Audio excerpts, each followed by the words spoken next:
Welcome back to the Broker Series. So in this video, we're going to get into how to fill out the Massachusetts Mandatory Licensee Consumer Relationship Disclosure Form, also known as the Agency Disclosure Form, correctly as if you were representing a buyer. So let's get into it. All right, so let's look at the very top of the form here. So you can see that it reads that this is not a contract, and it's not. This is not an agreement between you and the consumer. This is a disclosure. So this is stating that you are going to operate under the law in the best interest of that party at all times. That's what you're pledging. But they're not pledging anything to you. This is not a commitment. It's not a contract. So understand this.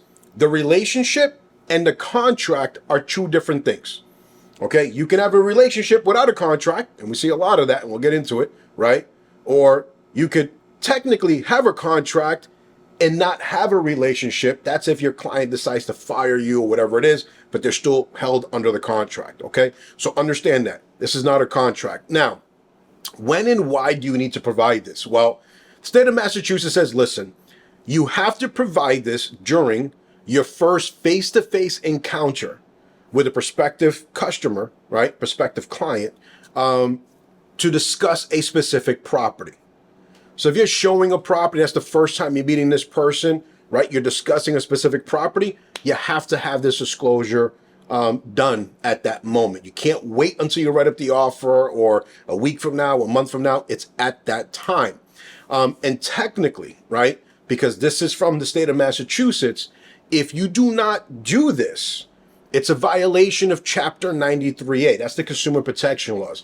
So now, potentially, you have to deal with the Attorney General under really misrepresentation, okay? So you want to make sure that you're doing this at the time that you're, meeting with that person to discuss a specific property. Now, this form has taken some different variations since COVID, right? You might have the older form where it reads, during any substantive communication, this needs to be filled out. What that means is that even though you may not be meeting face to face, if you're doing extra stuff, right? If you're if you're doing FaceTime meetings, or if you're taking tours of properties and you're uploading those videos to, a prospective customer, well, that's a little bit extra. That's more than just a casual conversation. So the state says, listen, in that capacity, that right there, you have to do this form and let them know, do you represent them or not? That's it, right? It's up to you. So that's when it's required, and you have to do it because it's state law. All right, so now we get to choose how we're representing this client. So in this case, with buyer agents, we're going to check off buyer agent. Now, there's two other options here. We have designated agency and then non-designated agency. Now, honestly, most brokerages are going to be designated agency, right? Check with your broker. They'll tell you how they operate. EXP, we're designated agents. We operate as a designated agency office.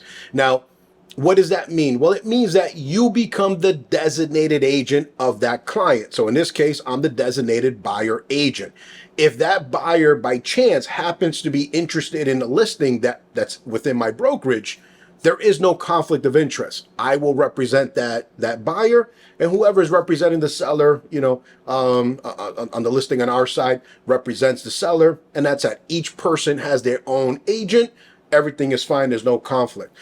If you are working with like a smaller mom and pop type brokerage, it's a possibility that you're non-designated. Check with the broker. They'll tell you. But in this case, we're going to choose designated agency, and then we have to choose in what capacity. So we're going to make sure, again, we're going to choose buyer agent. So buyer agent for the top, designated agency, and then we're choosing buyer agent again. Now, the rest is pretty straightforward. So first thing to do is you're going to sign the document, you're going to print your name, and then you're going to enter in your license number. Now, if you happen to be a broker, you hold a broker's license, check off broker. If you're a salesperson, then just check off salesperson. That's it. Then underneath there, you're going to put the brokerage information. What brokerage are you affiliated with? I happen to be with EXP, so therefore you see EXP here, and I'll have the brokerage license number also listed there as well. Now the buyers sign off, right? So the buyers will fill it out. They will sign. They will print their name, and then make sure they choose buyer on the right hand side. We get this, we see this a lot where folks fill out the form and they leave that part blank. So you don't know if that person is actually a buyer or a seller. And you can't say, well, listen, I checked off buyer agent. Isn't it obvious that, they're buyers?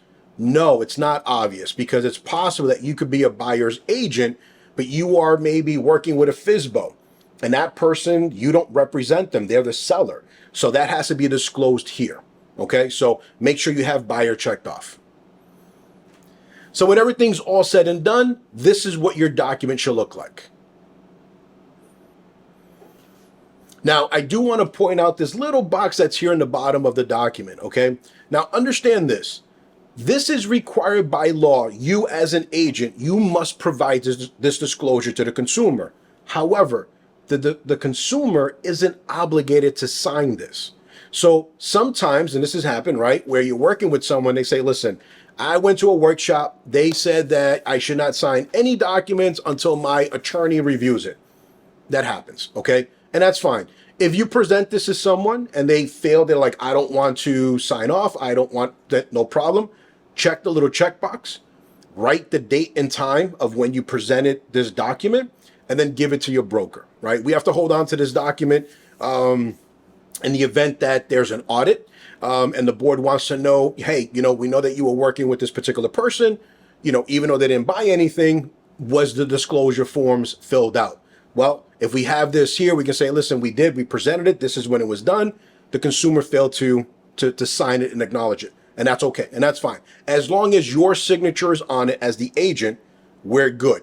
Okay. So make sure. So if that happens, don't be alarmed. It's very rare. Most consumers just do it. But if it does happen, that's how you handle that. Okay.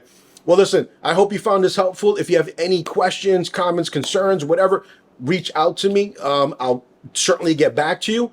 Happy selling, and until next time.